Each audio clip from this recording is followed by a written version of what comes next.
Teuku Rizky X JJR unggah video yang merekam momen fitting baju pengantin bersama seorang wanita.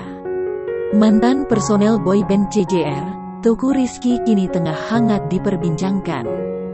Hal itu terjadi setelah dirinya mengunggah postingan video di Instagram. Video itu merekam momen Teuku Rizky fitting baju pengantin dengan seorang wanita. Kiki, sapaan akrab Teuku Rizky, tampil gagah dengan jas pengantin berwarna putih.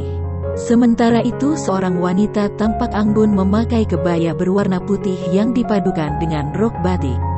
Di sisi lain, wanita yang mendampingi Kiki tampak menawan dengan gaun panjang bernuansa abu-abu.